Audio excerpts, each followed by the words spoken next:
Sabay-sabay po tayo sa verse 3. Sabi ng verse 3, letter B po, for there the Lord bestow His even life forevermore. Doon po sa New King James Version, for there the Lord commands the blessing o commanded the blessing. So, sabi natin, the more we live in love and unity, there is love and unity, the more the church is beautiful. Hindi lang ang church, maging ang pamilya.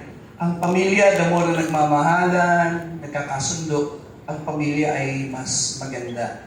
I also discussed last Sunday, just a brief review, 3 most common sources of disunity. Sabi natin, the world, ang mundo, ang sistema ng mundo, pag nakapasok sa pamilya, nakaka-apekto sa atin yan sa church. Pakisabi ko, flesh. Karamihan po ng disunity, ang ginamit po ng kaaway, yung ating kahinaan. The more I read the Bible, the more I realize, kaya maraming hindi pagkakasundo, kuminsan kasi kulang tayo ng maturity. Yung ating desisyon nakabase sa emosyon, nakabase sa pansarili. So yun po, binubungkal ni Satan yun sa atin bilang tao.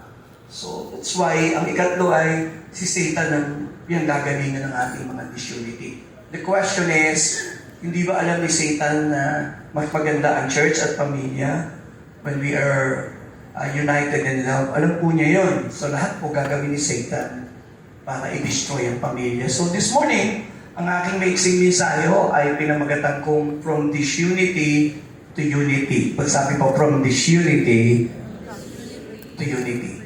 So tatlong bagay lang po, Pastor Joey will try to do. I'll try to explain the meaning of the word disunity. Marami pong kahulugan yan. Explain natin. We will try to identify ilang causes of disunity in our church and also in the family. Sapagkat madalas yung problema sa church, totoo din sa pamilya. And then, how can we move from disunity to unity? Ilang mga simpleng prinsipyo na pwede nating i-apply. So magsimula po tayo sa scriptures. Mahalaga po ang basis ng scriptures. Kung may isang church na sangkatutak ang problema ay ang church po ng Corinto. Ang dami niyong problema. Anong kakainin, hindi kakainin, dapat ba nakabelo, paano magko-communion. There's so much disunity in your church. So hindi po nakapagtataka, ang sulat ni Pablo ay para amukiin silang magkaisa. Now, I urge you, brothers and sisters, by the name of our Lord Jesus Christ, that you all, pakisabi po, agree that there be no divisions among you. So talagang ang problema ng church ng Corinth, masyadong divided ang church.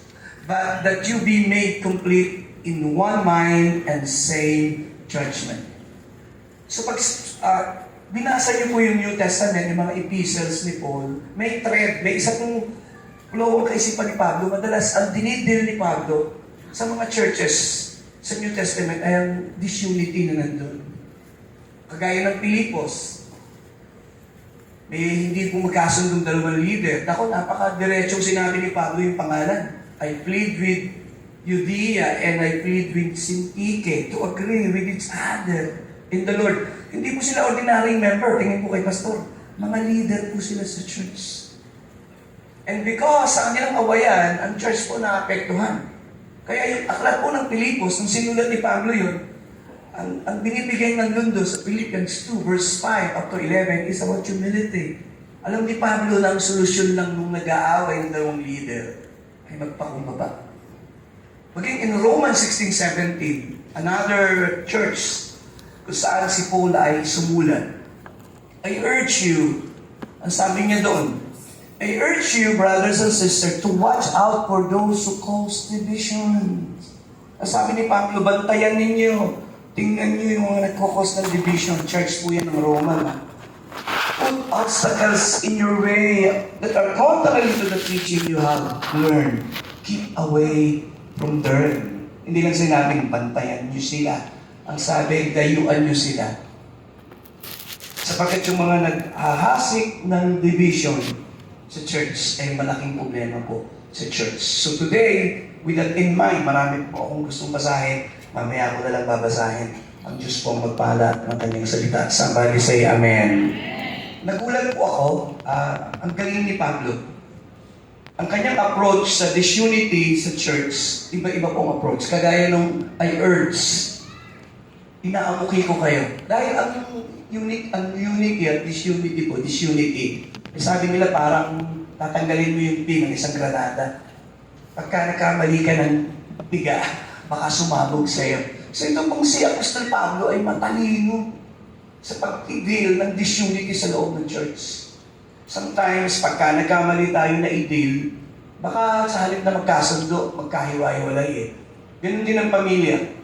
He urged them, he pleaded with them, he warned them, he rebuked them, he asked them to repent. Yan po yung ways ni Pablo. Alam ni Pablo, may church ang kailangan niya lang gawin ay makiusap siya. Minsan kailangan niyang amukiin. Minsan pagsabihan. Minsan magbigay ng warnings. Iba-iba po ang approach ni Pablo. Ganun din po sa ating pamilya. Minsan hindi naman nakukuha lahat sa galit ang disunity sa pamilya. Somebody say amen? Minsan kailangan may magpasensya, may magpaalala. The more na binabalikan ko po yung konteksto, ako po ay matagal ng pastor. Minsan, ang pinanggalingan ng ating mga awayan, tingin po kay pastor, nagkulang tayo ng maturity. Kung ngayon tayo magdidesisyon, baka sabihin mo, baka hindi yan aking decision. Mas mature ang aking decision at this point in time. Sometimes along the way, most of our decisions, na-carried away tayo ng ating immaturity. Na-hurt agad tayo eh. Nagsalita agad tayo sa halip na mag-isip muna, tumahimik. So today, pag-uusapan po natin yan. Samahan niyo po ako. Tatlong obserbasyon bago po natin tumbukin ng diretso yung topic this morning. Number one, napansin ko po, disunity isn't something the Bible takes lightly. Ang disunity hindi isang bagay na maliit, no? Kaya ang word ni Paul, I urge you, brother and sister, to watch. He warned them. May mga pagkakataon si Pablo, sabi niya, you better repent. So si Pablo po, when you talk about disunity, hindi ito sa ordinaryong bagay. Maski sa pamilya, hindi pwedeng hindi i-deal ng tatay yung problema ko minsan. Minsan ganun eh. Si David, magaling na tatay, magaling na leader. Pero ang naging problema niya, hindi siya naging maayos na ama. Nag-aaway-away ang kanyang mga anak. Wala siyang ginagawa. He's just watching them. Sometimes when we are passive, we are not doing anything. Kaya, may tamang panahon paano i-deal sa bagay. And it takes maturity then and discernment paano natin i-deal yung mga bagay sa pamilya. Disunity hinders the work of the Holy Spirit in the church. Nakita natin yung Ephesians 4:30. Last Sunday, nag-usapan natin Ephesians 4 verse 3. Sa verse 3 muna. Ang topic dyan ay unity, preserved unity. Pag tinuloy niyo yung basa sa dulo sa verse 30, ang sabi ni Pablo, grieve not the Holy Spirit. Anong nakaka-grieve sa Holy Spirit? Basahin yung verse 31. What grieves the Holy Spirit? Ito po, mga bagay na nakaka-grieve sa Spirit, bitterness, rage, anger, growling, slander. Lahat po lang yan, binanggit ni Pablo. At sinasabi ni Pablo sa diretsong salita, these are the things that divide us. When we allow bitterness, rage, and anger, and growling, and slander, definitely, our family, our church will be divided. Then, pagdating sa verse 32, nagbigay ng suggestion si Pablo. Isipin mo ba kayo ngayong umaga? Tatlong simpleng bagay. Parang simple. Sabi niya, be kind. Pakisabi ko sa katabi, be kind. Lalo na po yan kung asawa mo, be kind. Maging mabait ka sa akin. We need to be kind. Sabi ko, be compassionate and forgiving. Yung mga exhortation ni Pablo, simple lang. Pero ang makikita natin, kung sinasabi lang ni Pablo, nagigrieve ang Holy Spirit. At sa isang church na nagigrieve ang Holy Spirit, believe me, nako, ang sabi ni Dwight L. Moody, wala niya sa PowerPoint eh, I have never yet known the church of God or the Spirit of God to work where the Lord's people were divided. Pangatlo pong observation ni Pastor Joey about disunity in the church. Binasa ko po yung Acts. 10 beses na binanggit po yung in one accord, one spirit, one mind. Kaya po yung Book of Acts, walang tigil ang revival. Ang paglago ng Book of Acts tuloy-tuloy. Why? Because of the unity of the church. But along the way, pumasok po yung mga disunity in the church along the way. At iyon po ang nagpapahina sa church. Hanggang ngayon, gusto ko pong sabihin ito, hanggang ngayon po, ang mga churches, ang mga pamilya, ay nag-struggle sa disunity. We cannot deny that. So today, with that in mind, simulan na po natin. Bigyan lang natin ng simple definition para we are on the same page this morning. What do you mean by disunity in the context of the Bible, Pastor Joey? Ang disunity po is the state of not being able to agree.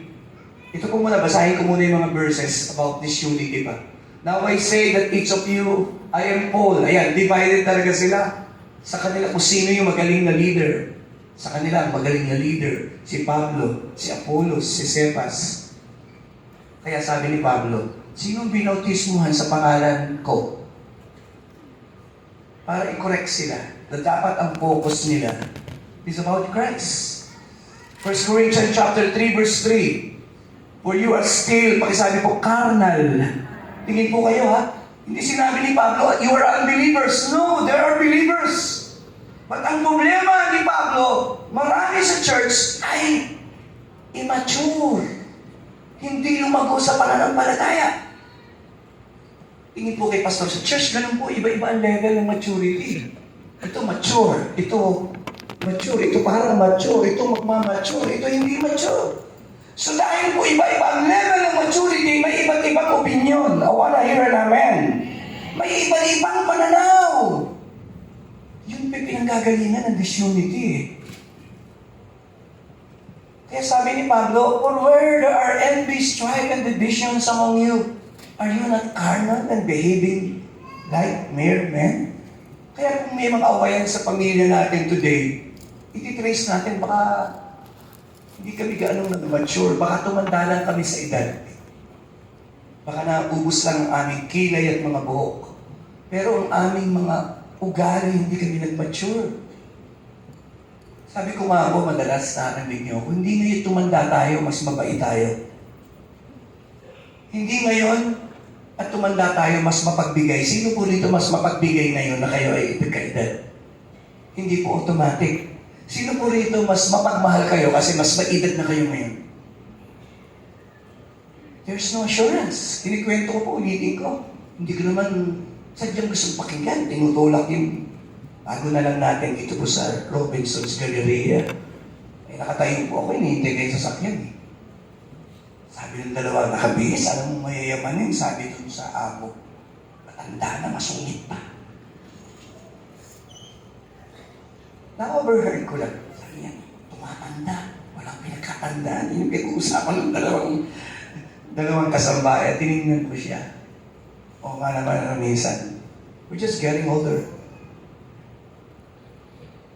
Mas mapagpasensya po ba tayo ngayon na ngayon tayo may edad? Ngayon na may 20% discount ka na po ba? Mas mapagpasensya ka? Laging sabi mo, mauna ako sa pila. Nasaan yung, di mo ba? Yun lang ba? Laging gusto mo may advantage ka lagi. But kidding aside, minsan, kailangan natin i-remind, kahit ang pagiging Kristiyano, hindi ngayon Kristiyano, may karakter. May kausap mo ba ako? Are you there? Ang karakter po hinuhubog. Kaya minsan nati-disappoint tayo. Sabi niya, umaten sa church, ba't ganun? That's it. Because some, hindi nag-mature. Kaya sabi ni James, where do wars and fights come from among you? Do they come from your, pakisabi ko, desire? Yun, binanggit ko yung flesh. Binubungkal, nakikita ng Satan yung desire natin eh. Bubungkalin niya yung mga pangit natin ugali. Pagreklamo, negative yung sinasabi, the devil will do that. Because alam niya, yan ang magta-trigger ng disunity sa pamilya natin. And sometimes, along the way, even yung ating thoughts, tumingin po kayo, maging mga iniisip natin. Naniniwala po ba kayo? pwede magtanim si Satanas ng maling kaisipan sa inyo. Are you listening? Kaya po niyang mag-suggest. We call it the power of suggestion. Nakita mo lang may bigote, sabi mong maraming asawa yan. Bigote lang yan. Nasa harapan mo, sabi niyo, malangit nga, mahaba buhay niya.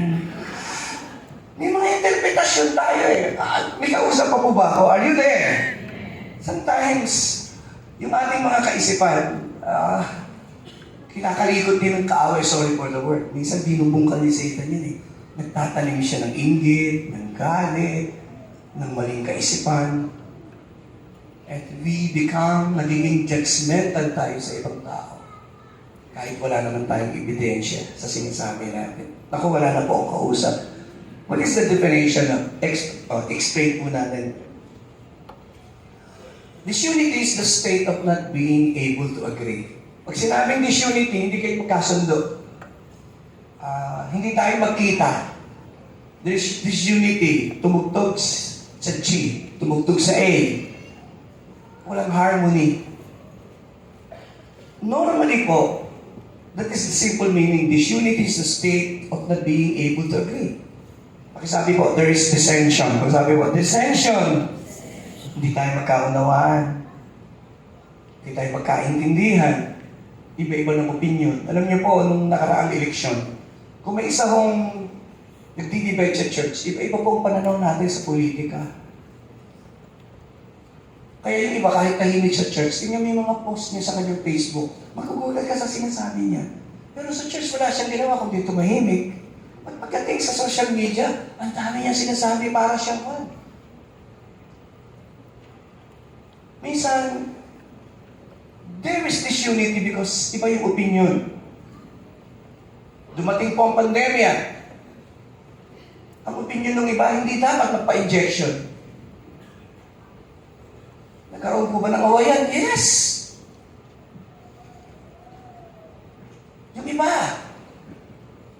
Yung iba okay lang, sumunod tayo. Sinasabi ng government, pero iba. Sabi nga sa kapatiran, baka 666 yan. Injection na baka 666. Opinion. So, nagpaalam, dahil ganito raw sa GIA, nagpaalam sa akin, sabi ko okay, baka naman, walang magawa. Injection lang yun, ha? Pinag-usapan. Sabi ko, kalayaan niyo po yan. Sometimes our opinion, pwede po tayong ma-disunite. Naku, wala na akong kausap. Tutuloy ko ba ito? Sometimes, hindi lang po yung ating conflicts of opinion. Sabi po, actions. Kausap ko po yung mag-asawa. Maghihiwalay na raw sila. Sabi ko, sige nga, mag-usap muna tayo. Ano ba problema? Sabi niya, ito po eh. Hindi ko alam. Nalulong sa isabang. Lahat po ng aming savings. Lahat po ng kabuhayan namin. Naubos na halos dahil sa kanya. What's the point? Nag-aaway ang mag-asawa sapagkat may mga desisyon na ginawa si Mister na hindi alam ni Mrs. Naku, wala na po yata akong kausap. Opinions and our actions. Nag-aaway ang pamilya sapagkat may sakit yung tatay na i-transfer nung nag-aalaga ang lahat ng kabuhayan sa kanyang pangalan. Lahat ng titles. Basta parang pelikula ang kinikwento niyo. Siya kasi nag-aalaga eh, napapirma niya lahat. Ito na ang problema. Nalaman ng buong pamilya na lahat ng property na ilipat sa kanyang pangalan. Tingin po kay Pastor. Now there is disunity. Hanggang sa namatay yung tatay na ilibing at lumipas ang maraming taon. May kausap po ba ako? Hindi na po sila nagbabatian. At ang sabi ng isang kapatid, sabi niya, hanggang sa magpantay na lang ang paa ko. Bakit? Umiral ang pagiging selfish. Naging makasarili. At kahit anong paraan niya para i-win ng kanyang mga kapatid, wala na silang magawa. Ilan po ba ngayon ang nakaupo rito? Ang ganda ng topic, ano? Dumadaan kayo ng disunity sa pamilya. And believe me, look at me. The most painful battle Pag ang battle mo sa kapatid mo, sa hipag mo. And sometimes along the way, lahat tayo may ganyang karanasan. Maski po si pastor na nakatayo dito, may mga ganyang karanasan. Hindi ko pwedeng sabihin, my relationship with my family is always perfect. Because we are all imperfect people. Because we are all imperfect people, even though we are born again, sometimes dilito in disunity. So today, sinishare ko po ito para at least magkaroon tayo ng knowledge, baka mas magkaroon ng less disunity in the family. I wanna hear an amen. We go to the Word of God. Hindi ko inaasahang lagi tayong united. Hindi naman ngayon kakain lang Iba-iba ng opinion Saan niyo gustong kumain? May birthday, ang saya-saya. Nung hindi siya nasunod, sabi hindi na ako sasama. Hindi lang siya nasunod, hindi na sasama. O sabi ko, ako na magdi-decide. Total, ako naman na magbabayad. Hindi ko makakain lang kung saan na masayang-masaya nung mag-decide. Ayaw ng isa, hindi nasasama. Sabi ko, ano ba naman tayo? Ang misis ko po, parang nanay ko Sabi niya, isang tiyan ang pinanggalingan natin, hindi tayo magkasundo. Tataka pa tayo. Di ba bakit natin nakaagat ang ating dila, dila natin yan? Naku, tuloy na po natin, tumatagal Bibilisan ko para hindi po ako. Okay, galing nyo. Origin of disunity. Sa context ng Bible natin, dadali natin sa pamilya. Disunity originated from the fall of man when Adam and Eve disobeyed God. Ang unang disunity at paghihiwalay, ang paghihiwalay ng Diyos at ng tao. Ang unang rebellion, tumingin po kayo kay pastor, baka nagtataka kayo bakit ang unang rebellion hindi sa church. Ang unang rebellion was in heaven. The devil rebelled against God. May delusion siya, he thought kaya niyang pantayan at labanan ng Diyos. Na isama pa niya ang one-third fallen angel. So makikita, hindi pala originate dito, kaya nga po magkakaroon ng new heaven and new earth. Tingin po, sapagkat mismo ang langit ay nabahiran ng kasalanan. So pastor, anong unang disunity? Nahiwalay ang tao sa Diyos. Ang nature ng Diyos, he took the initiative. Hinanap si Adan at si Eva. Hanggang sa he took the initiative, binigay ng Diyos ang kanyang kaisa-isang anak. Namatay sa krus para maging ating tagapagligtas. Sana po ay isip pa po kayo. So, this is disunity. Maraming pinanggagalingan ng disunity. Punta po tayo ngayon. Bibilisan ko na lang para di mabagal. Scriptures, an explanation. Let's talk about biblical examples. Sa Bible, makikita natin yung isa sa mga biblical examples, mismo yung mga alagad. Sa grupo ni Jesus, nagtatalo-talo sila. Ito po yung panahon na malapit nang mamatay si Jesus. Ito po yung panahon na pupunta sila sa Jerusalem at huhugasan ni Jesus yung paa nila. Para lang po yung text. Kaya ang tanong, bakit walang nagpresentang maghugas ng paa ng mga alagad? The answer is simple. Because among them, the question is, who is the greatest among us? Kaya wala pong malakas loob na maghugas ng paa. And the Lord took the initiative na hugasan ang paa nila. Because ang tanong nila, who is the greatest among us? Even sa mga disciples, hindi po naiwasan na magkaroon ng disunity. Again, ang pinanggalingan na yung kanilang selfish ambition. Ano sabi ko? Selfish ambition. Minsan, self. Gustong isulong nung isa yung sarili. Another example is disunity in the early church. Nagkaroon ng disunity sa Acts 5, hindi ko nababasahin, basahin nyo na lang po. Ang pinagtatalunan lang, dalawang great leader ang hindi magkasundo. Pagsabi ko, Paul and Barnabas. Ang pinagkagalitan lang nila, isasama ba si Mark o hindi? Gusto ni Barnabas isama. Sabi ni Pablo, huwag. Kasi nung unang mag-mission, iniwanan niya tayo. So yun po, tingin po kay Pastor, mga great leader po yan hindi magkasundo. Ang naging solusyon, isasama mo si Mark, maghiwalay tayo. naghiwalay si Pablo sa si Barnabas? Bakit naghiwalay? Hindi po doctrine. Ang pinaghiwalayan, opinion. Ang maganda naman, pagkalipas ng ilang panahon, nagkasundo na sila. Napalit na si Mark. But, minsan ganun po. Yung sinasabi ko, minsan, may mga panahon na mahirap ipilit yung sarili. Yung gusto natin. Minsan, baka yung pagpupumilit natin, nagpapakita ng ating immaturity o kaya nagmamadali tayo. Gusto natin ito gawin natin lahat. But along the way, hindi po nangyayari. Another example of disunity ay sa Corinth. Pinag-uusapan nila sino dapat ng leader, sinong magaling na leader. Sabi nila ba si Peter, mas mahusay na leader yan? Si Paul, ako, hindi kasama sa original 12 yan. Mas matagal na leader, si Jesus ang mentor ng ganyan. Kaya po yung church ng Corinth, divided sila. Ang pinag-uusapan nila sino yung anointed at magaling na leader. And most of the time, nangyayari po yan. Naku, wala na po akong kausap. May kausap pa po ba ako? Yan, punta na po tayo sa pinakalundo ng ating topic. Punta tayo sa pangalawa. Scriptures and explanation causes of disunity. Bakit tayo nagkakaroon ng disunity? Binanggit ko na po kanina. Number 1, pagkasabi po sa katabi, selfish ambition. Pag sinabing selfish ambition, ang ibig po sabihin, loving ourselves first. Ang pinagkakalingan ng mga disunity sa church, sa pamilya, pag tinignan mo, sapagkat mas inuna mo yung sarili mo. Ang ibig sabihin po nun ay self-love. Tinignan ko po.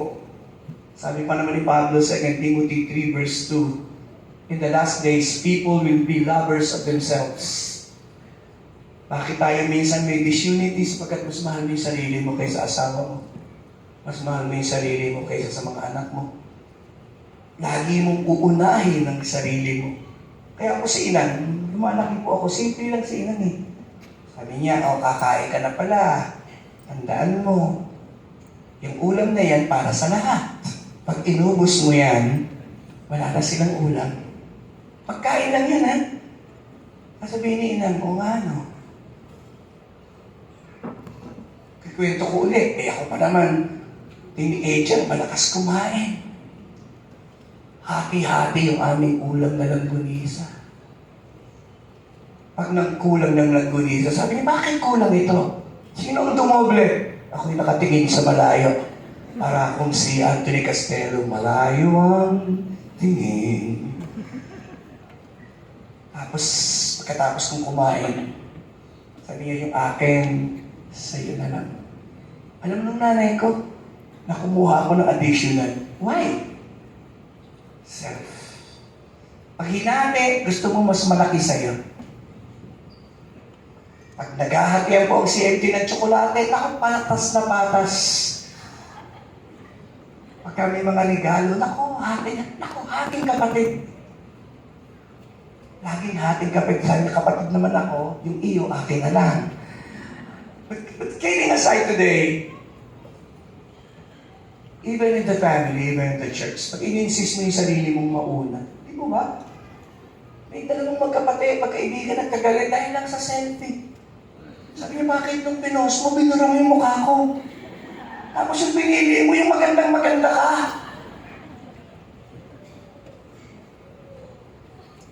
Selfie lang yun, ha?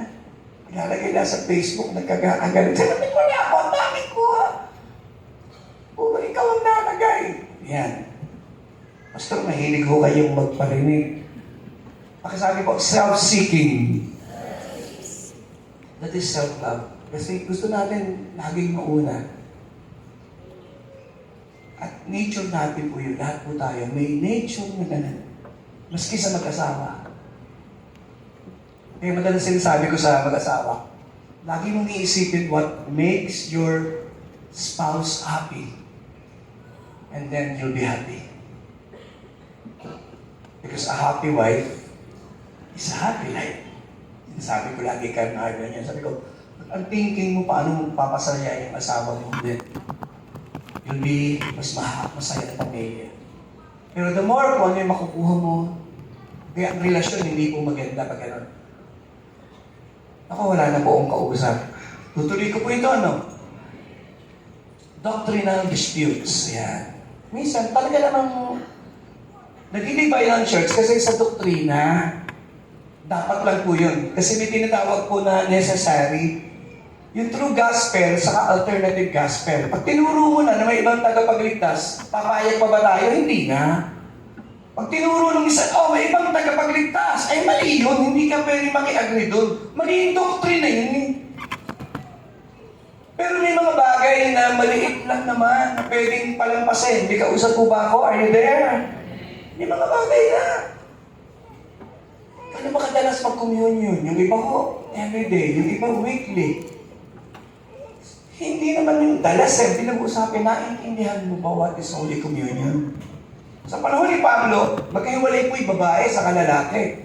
Pinagtatanong nila, dapat ba nakabelo sa pagsamba o hindi? Kinukorek ni Pablo yun. Dapat bang mag-asawa o huwag nang mag-asawa? Talagang kinukorek sila ni Pablo, ganito. Minsan, ang mga disputes po natin, because of the doctrine, interpretation din. Ang pinaka-worst yung version. Basta Pastor King James ang gagamitin mo. Pag hindi na King James, you will not see me in this church anymore. Sabi naman ng isa, dapat New King James. Sabi isa, dapat NIV. Pinag-aawayan madalas. Opo. Yung isa nga sabi niya, dapat hindi magpapagupit. Sabi ko, dapat hindi na rin maligo. Dapat laging nakaputi. Sabi ko, yung bang kabanalan, dapat nakaputi. Hindi ba ang Diyos ay nakatingin sa ating mga puso? Somebody say amen? Pero of course, dapat nagbibis pa rin naman tayo ng maayos. Hindi naman pag tinaas yung kamay, kita na yung kaluluwa mo. Hindi tuloy makasamba yung katabi mo. Sabi na, naku, napakatinding napakatinding pagsubok nito. Isa binalabi sa Pastor, magturo ko pa ng tamang pagbibihis naman. Ay, galing ko yung katabi ko para pupunta sa excursion. Naka-short kung ano. Sabi ko, ano ba yan yung sila na mas importante umatay, mas mainam na hindi muna. Hindi, nababadal ako eh. Pag tinaas yung kamay, kita na yung kaluluwa. Sorry. Pero sige, minsan, dadaanan ko. Ngayon ko pwedeng daanan, nadaanan ko. Pagbihis ko ng maayos naman, kahit pa paano, harap tayo sa Diyos, hindi iayos ang sarili. Huwag naman para pag dumating ka, ikaw ang kapitana ng barangay. Huwag naman gano'n. I-balance lang natin. Somebody say amen. Opo minsan yun, di ba talagang, nagiginaw di pinatay yung aircon, di lahat nainitan. Sabi niya, kung kayo yung nagiginaw, magpata kayo ng balaba. Huwag niyo patay yung aircon, hindi yung atin niya. At saka hindi lang kayo ang nagiginaw. Ayun. Minsan mga basic lang naman po yun. Ako nga ako, pagpatay yung dilat-dilat doon, pinabubuksan ko buhay na yan, hindi ka na pabubuksan. Punta po tayo sa ikatlo. May kausap pa po ako. Are you there? Sin. Sometimes, nadi-divide ang church because of the sin. Today, malaking usapin po yung sogi ngayon against Senator Joel. Binabantayan. Divorce law. Buti, andyan sila. Usapin po yan Dapat bang ikasal, babae sa babae, lalaki sa lalaki? Yung iba mga Christian pa na sinasabi, tatayo na lang daw sila ng church. Ang gusto po nila, again, ang usapin ng kasalanan sa Bible, hindi magbabago yun. Somebody say amen. Hindi na pwedeng babaguhin mo yun just for the sake na gumawa ng ganitong batas. Sa Amerika, ang abortion po illegal sa maraming state. Pero hindi na ang uhulugan, legal sa harap ng Diyos. Are you there? Still in sin before God. 1984, hindi ko po makalimutan yun. Nabasa ko yun sa Jubilee Magazine. Yung church po, nireview ko lang yung member. Kasi sa church nila, hindi talaga pinapahintulutan na kasama, hindi man mag-asawa. So pinagsabihan ni Pastor, sabi niya, sis, itama mo yung buhay mo kasi hindi magandang patotoo yun. Kung gusto mo, magpakasal kayo, hindi magsama kayo ng ganyan. After 3 months, Nililive-in pa rin. Kinausap ng mga elder ng church, pinagsabihan na itama.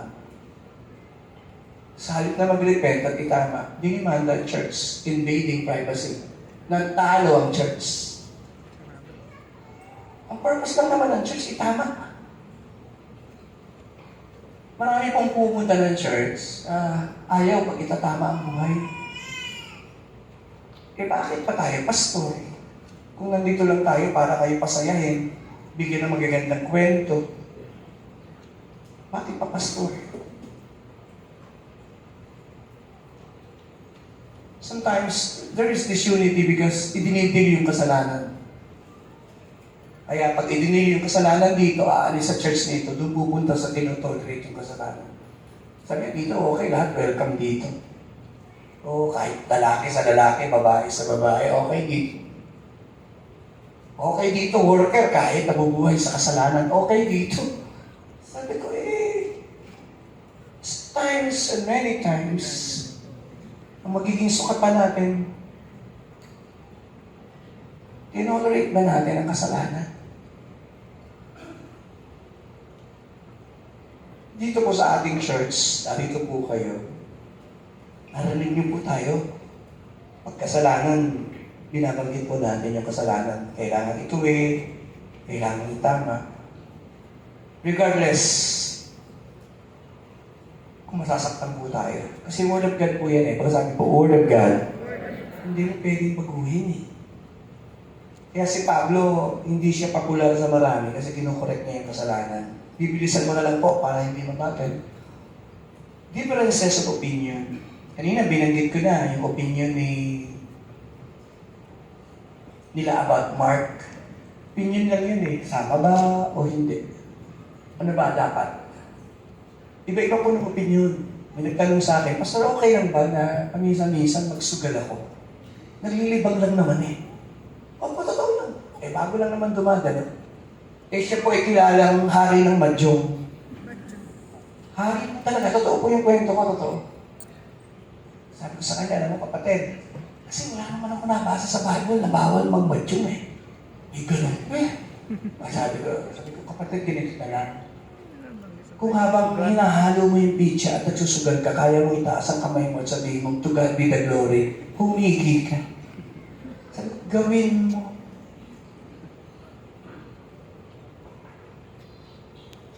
Ang dami pang tanong, okay lang ba papato ako? Lahat, ganito. Sabi ko, kung malalapit ka sa Diyos, mula ulo hanggang talampakan, punuin mo ng tato. Kung magiging kalugod-lugod ka sa Diyos, di gawin mo. Sa iyo yun eh. Pero tumingin po kayo, ang tanong talaga ay may essential eh. Nawala ba ang kaligtasan? It is another issue. Sometimes ang nagiging problema po, hindi nawala ayata ang kaligtasan. Hindi naging maganda ang patotoo. Are you listening? Are you listening? Kami po inaanyayahang magturo sa patay eh. Kamag-anak namin yung patay, nauna yung isang preacher. At bago siya mag-preach, nakita ko siya. Umiinom siya ng Ginebra, San Miguel. Gusto niya munang puspos siya ng alak. Hindi po ako nagbibiro again. Totoo po. Tinitingnan ko siya, sabi ko, talaga nagpapapuspos muna siya. At saka siya tumayo, saka siya nagturo. And I start to smile. Can you imagine kung ang preacher ninyo ngayong araw na ito makikita nyo sa bar, makikita nyo sa kasalanan, tingin po kay Pastor. Kayo po na malapit sa akin, Sunday after Sunday, marami sa inyo. Sinasabi ko kay Marlon, kay Joanne, sa mga CMT, sa asawa ko. Sabi ko, walang tao dito na hindi naniniwala na ako'y maka-Diyos. Walang tao dito na hindi naniniwala na araw-araw nagpipray ako.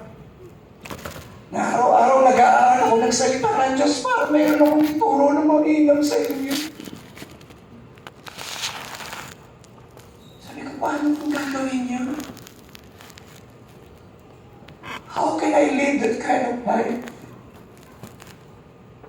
Nakikita po ninyo, hindi niyo ako nakikita. Kailangan maka-Diyos ako kasi nakikita ko ng aking Diyos. Somebody say amen? Somebody say amen? The same with you. Binabantayan kayo ng pastor, ng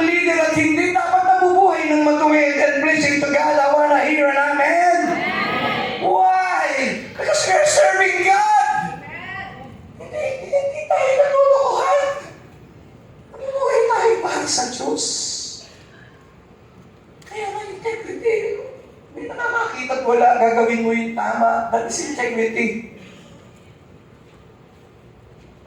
And why I'm sharing this?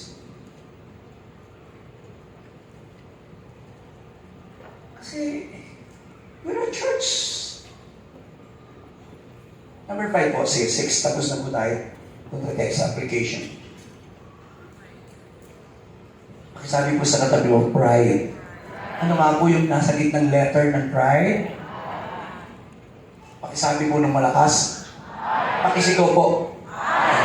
Pag umiral po yung pag umiral yung pride, naku, delikado na yung relasyon. Kasi ipipilit mo yung gusto. Obadiah chapter 1 verse 3, pakisabi po, it is deceptive. Nadideceive tayo dahil nandun yung pride sa ating puso. It is deceptive. The pride of your heart has deceived you. Pakisabi po, it is damaging. Pakisabi po, damaging. Proverbs 16:18, sabi po ng scriptures sa Proverbs 16:18, pride goeth before destruction and a haughty spirit before a fall. Pag pumasok na yung pride sa atin, last, pakisabi po, it is divisive. Proverbs 13, verse 10. Kapag pumasok na po yung pride, where there is strife, there is pride. But wisdom is found in those who take advice.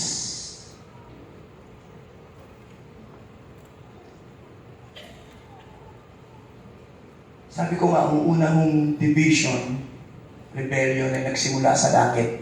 Basahin natin sa direct. Baka hindi natin alam. Isaiah 14:12 to 15. Andun yung pride kay Lucifer sa puso niya. How you have fallen from heaven, morning star referring to Satan, and you have been cast down to the earth, you who once laid down the nations. Kayo po, verse 13. You said in your, tigil po, you said in your, saan nagsimula ang pride ni Lucifer? Andun po yung 5 I wills. I will ascend to the heaven. The center is I. Number 2, I will.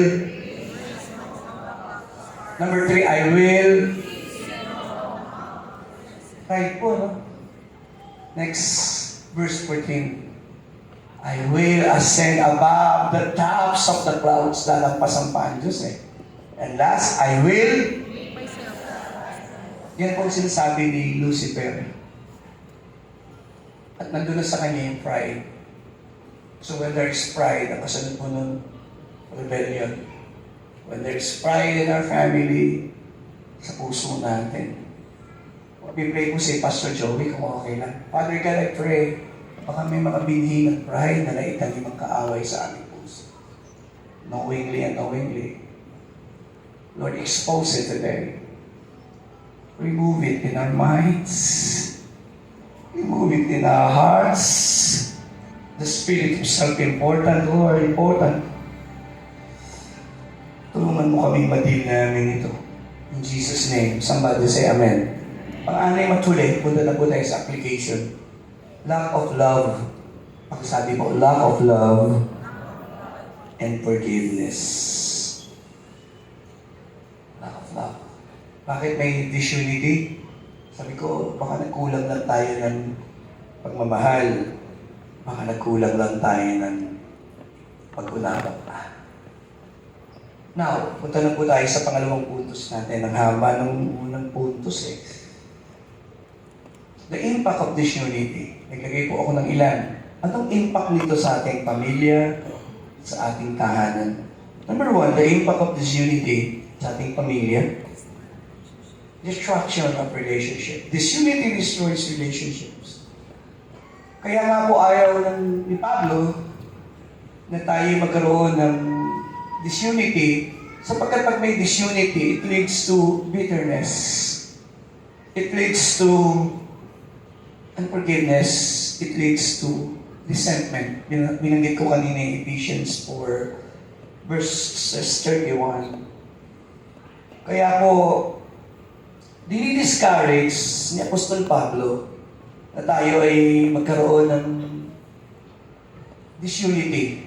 Pag may disunity, pwede masisira ang ating mga relasyon. Sa asawa, sa anak, mga kapatid, minsan sa mga kamag-anak eh. So ilan pong relasyon na nasira kasi nagkaroon ng disunity, magkasama, magkasundo, magkapatid, magkakaibigan. Along the way, dumadating po yan. Impact ng disunity. Another impact of disunity is stagnation of spiritual growth. Ang hindi natin pagmamature sa ating church, result po yan ng kakulangan natin ng unity. Ang church ay lumalago. Lumalago din tayo, personal tayo. There is unity, but when there is disunity, napipigil yung paglago natin spiritual sa church. Pangatlo, mga basic lang po yan. Disunity hinders the work of God. Pag sabi ko, work of God. As I have said, yung po sa Book of Acts, walang tigil ang revival, Marlon. Kasi they are united. Kaya pilit na gusto ni Satanas, ipasok po yung disunity. If you want God to hide and remove His presence and glory, allow conflict to continue. Ulitin ko yun. Pag gusto mong mawala yung glory at presence ng Diyos sa isang lugar, hayaan mong magpatuloy yung awayan. Eh, hindi po natin alam. Tingin po kay Pastor, ang greatest protection ng ating pamilya ay ang presence ng Diyos. Kaya gusto nyo kaaway na mag-away-away tayo. When there is pagkulang po ng pagmamahalan sa pamilya, sa church, ang presence ng Diyos will be lifted. And because of that, the devil can easily enter the church. Yun po yung pang-apat. Disunity gives the enemy a foothold. Pag sabi po, foothold. Tatlo pong nakita ko sa pamilya, sa church. So, tuo po ito bago tayo magtapos. When our hunger for purity, pag sabi po, purity, unity, and love. Pag nawala po, yung tatlong yan, sa church, ulitin ko po, pag sabi, purity, unity, love, then Satan gets in. Mas madali kay Satan mag-penetrate. Ang isang church na nawala na yung purity, pumasok ang kasalanan, nawala ang unity, nawala ang pagmamahalan, naku, napakadali i-destroy ni Satan ang ganyang pamilya. Tandaan po natin ito sa bawat isa po sa atin. Why, Pastor Joey? Because the destruction of unity, you are destructing something that is so close and so important to God. Kapag hinayaan natin ma-destroy yung unity, hindi po siya isang bagay na baliwala sa Diyos. Mahalaga po sa Diyos Pakita natin yung Psalm 133, verse 3. Kanina binasa natin. There the Lord commanded the blessing.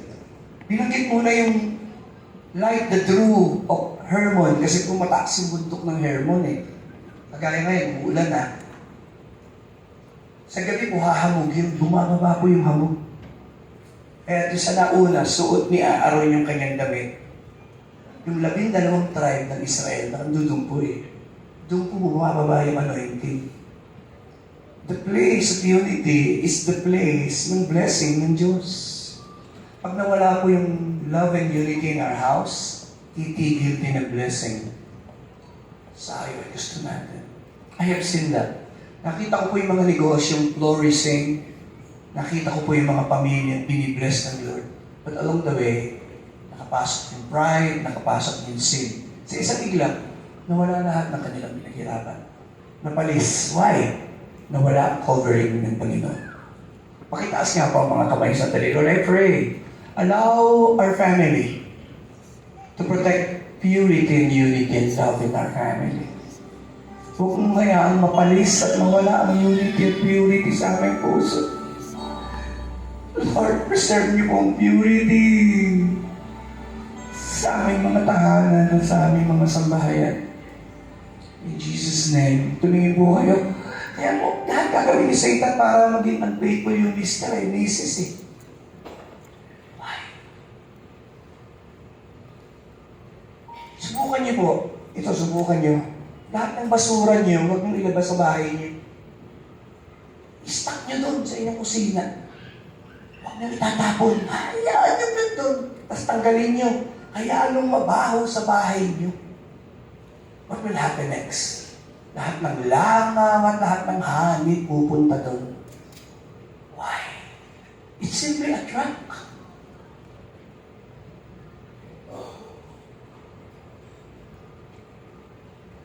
Na-attract ng ating sin at ng mga mali natin yung gawa ng kaaway.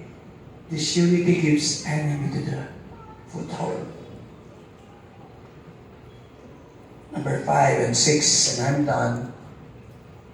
Ineffective witness. Naging ineffective yung umattend po ng church yung mag-asawa kasi nagka-cancel yung mystery. Sabi niya, let's find a church kung saan tayo pwede magpa-pray. So they attended the service.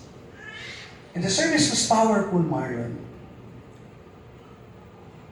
The following Sunday, bumalik ulit sila. They attended the service. They were blessed again. And then, ikatlong linggo, hindi na sila bumalik. Pang-apat na linggo, hindi na sila bumalik. So nakita yung kanilang address sa listahan. Dinalaw ni Pastor. Sabi niya, Ma'am, Sir, nakita namin sa mga visitors, you attended our service twice last month. Sabi niya, bakit di na po kayo bumalik? Hindi po kumikibo yung asawa at lalaki na may cancer. Sabi niya, and then along the way, napilitan magsalita. Sabi niya, I attended your service. I love the church. I love your preaching, Pastor. But along the way, in the hallway, in the parking lot, narinig ko yung usapan ng mga tao. May criticism sa inyo, sa ilang members, narinig ko yung usapan nila. Narinig ko pa, they talk about suspicion, about the treasurer of the church. We heard criticism all over the parking lot. Sabi niya, Pastor, sorry po. We visited so many churches. And I tell myself, kung ganito ang mga churches, kanina po, bago kayo dumating dito, lahat ng upuan na yan, hinawakan namin. We pray for that. Because we know that some of you will come to this service, may mga needs kayo. Who knows, ito yung first and last visit mo sa church na ito. That is why, mahalaga sa amin ba ipag-pray namin ang bawat isa.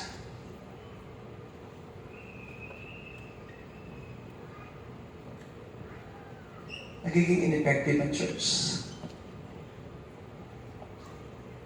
Nung marinig ko po yun, simula po akong magkamot ng ulo.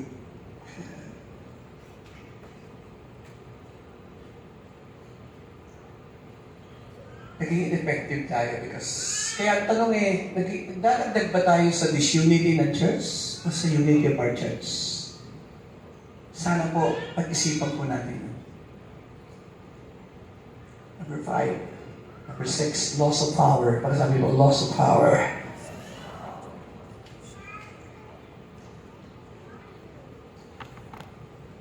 Joy and fellowship. When there's unity, when there is disunity, don't expect the power of God. We expect joy. Punta po tayo sa application. Nagsulat po ako ng ilan dyan. Nung sinusulat ko po yan, nag-pray ako, sabi ko, Lord, Holy Spirit, bigyan niyo po ako ng from disunity to unity. Lord, sino po yung pwede ko ituro? Nagkaroon ng disunity, pero nagkaroon ng unity. The Lord impressed upon my heart. Do you remember Jacob and Esau? Do you remember them? Opo. Then I opened my Bible, I read chapter 32 and chapter 33 of the book of Genesis. Alam na po natin yung kwento. Kikwento ko na lang para hindi ako umapa. Alam natin si Jacob ay may malaking kasalanan. Ninakaw niya yung blessing ng kanyang kapatid. In short, Nag-away sila. Tumakas si Jacob sapagkat gusto siyang patayin ng kapatid niya. And for many years, lahat ng ginawa niya kasalanan, inanin niya. He was also deceived ng kanyang biyanan na si Laban. Nung pinabasa ko na po, nakita ko po yung ilang bagay na pwede nating matutuhan. After many years, gusto niyang bumalik, natatakot siya. Gusto niyang makipag-reconcile sa kapatid niya. And then, he prayed so hard, nag-decide siyang babalik na siya. Asawa, ang dami niya ng mga anak, andun na lahat yung mga anak niya. Ang laki na ng kawan, blessed na rin siya. Unang sekreto po to move from disunity to unity. Number 1, pursue peace and reconciliation. Mababasa po natin sa banal na kasulatan na paanong dinesire ni pakita natin, Genesis chapter 32, verse 3 and verse 4. He sent messengers ahead of him to his brothers. Nagpahiwatig siya na gusto niya magkasundo sila. Sabihin mo sa kapatid ko na nandito ako. Naalala niyo yung prodigal son? Hinihintay niya. Naalala niyo yung istorya? Na kailangan niya munang talian ng maraming. Sabihin mo sa tatay ko kung accepted pa ako. Pakilagyan naman ng handkerchief yung aming puno sa harapan. Pag nakita kong may handkerchief, ibig sabihin, welcome. Alam niya yung kwento, di ba? Pinuno ng tatay ng handkerchief ang lahat ng sanga. Ibig sabihin, you're welcome. Ito po yung kwento. At nagbibigay pa siya ng pabor, pinauna niya pa, nagbigay pa siya ng regalo sa kapatid niya. Ibig sabihin, gusto niya makipagkasundo. Yun po yung una. Walang unity, walang reconciliation pag walang desire. Pagsabi sa katabi mo, pursue. Pursue. Then, next, application na lang po through humility and selflessness. Pinasa ko po yung Bible ko. Fast forward tayo sa chapter 33, verse 3. Ang ginawa po niya nung makaharap niya yung kanyang kapatid, nang dinaya niya, nanakawan niya ng pagpapala. Nakalagay po, he bowed down to the ground. Pagkasabi po, 7 times. Itong beses siyang dumuhod sa kapatid niya. I believe it takes humility. Maski po itong si Esau galit na galit siya Believe me, it takes also humility to forgive ang nakasakit sa atin. Somebody say amen. When you start to forgive. Pastor, hindi madali. I'm saying it's easy. I'm not saying that. What I'm saying is, that is the right thing we need to do. Number 3, forgiveness. Pakitauhin natin yung verse. Ang ganda kasi ng verse habang binabasa ko Genesis 33 verse 4. And Esau ran to meet Jacob and embrace him. Wow. Can you come up here, Marlon? Can you embrace me? Yan. Naalala niyo yung tatay? Bumalik yung anak ng prodigal son and you embrace. Thank you po, Marlon. Embrace. When was the last time you embrace your father? When was the last time you embrace your mom? Just to tell your mom, sorry. Sorry. Tradisyon ng mga Hudyo, hinahalikan nila 2 beses sa kanan at sa kaliwa. They kiss each other and they rest. Napakagandang feeling po pag nagpapatawaran talaga Somebody say amen. I wanna hear an amen. Pinakamagandang pakiramdam po yun. Nagpakipalapakan natin ng Holy Spirit. Number 4, 5, and 6, and I close. True love. That is love. Number 4, number 5, and 6, and I close. True growth. Pag sabi ko growth. and maturity. Nag-mature na rin si Jacob. Mature na siya. Tingnan natin yung Genesis 32, 9 and 10. Na-realize niya na lahat ng meron siya ay blessing ng Diyos.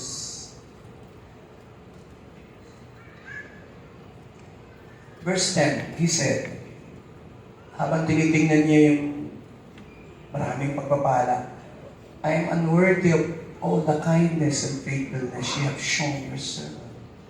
Minsan, pag nagmamature na po tayo, sabi ko nga, baka yung mga mali natin ginawa noon, sinabi, hindi na muna natin sabihin. Kung sabihin nung, mas mature ako, siguro mas ibang desisyon ko ngayon.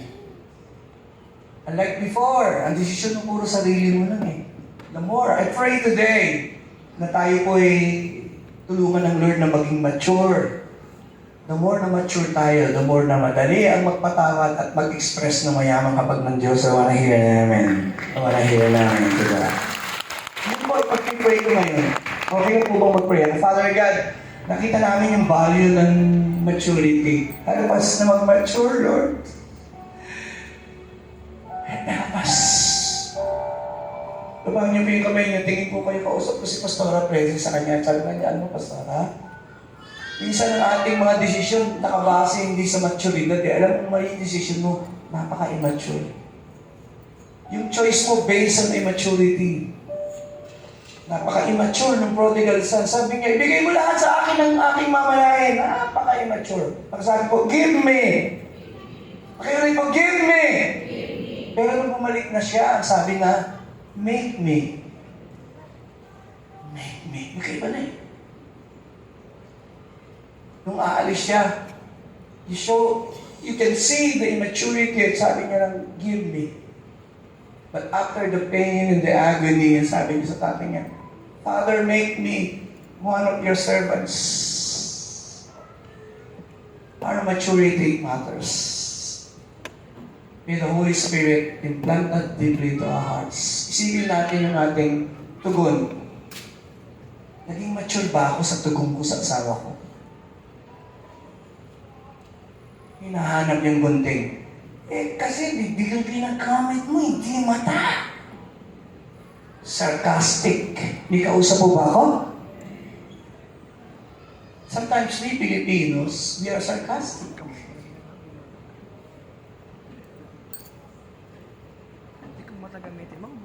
Minsan ang pagiging sarcastic sa asawa, sa anak. It takes maturity. Let's pray today na maging mature pa tayo how we treat yung asawa, yung mga anak, yung kapatid. May the Holy Spirit implant into our hearts today the value of maturity and growth. Let us grow in love. 6, through prayer and Word of God. Imuko po tayong lahat.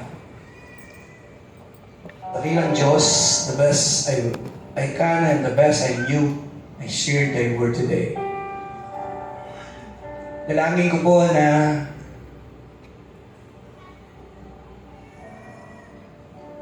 You always unite us in love as a family. Bibigyan ko po kayo ng pagkakataon na manalangin para sa inyong pamilya. Doon po niyo simulan. Pray to God that the Lord will increase our love and unity in the family. Kahit wala po yung pamilya niyo dito, pwede mong itaas yung kamay mo, ipag-pray mo yung tatay mo, nanay mo, kapatid mo. Yung kasama po yung pamilya, I will ask you to stand up at paghawak-hawak kamay po kayong pamilya and pray for one another right now. Let there be greater unity and love. Sige po, I give you ilang saglit na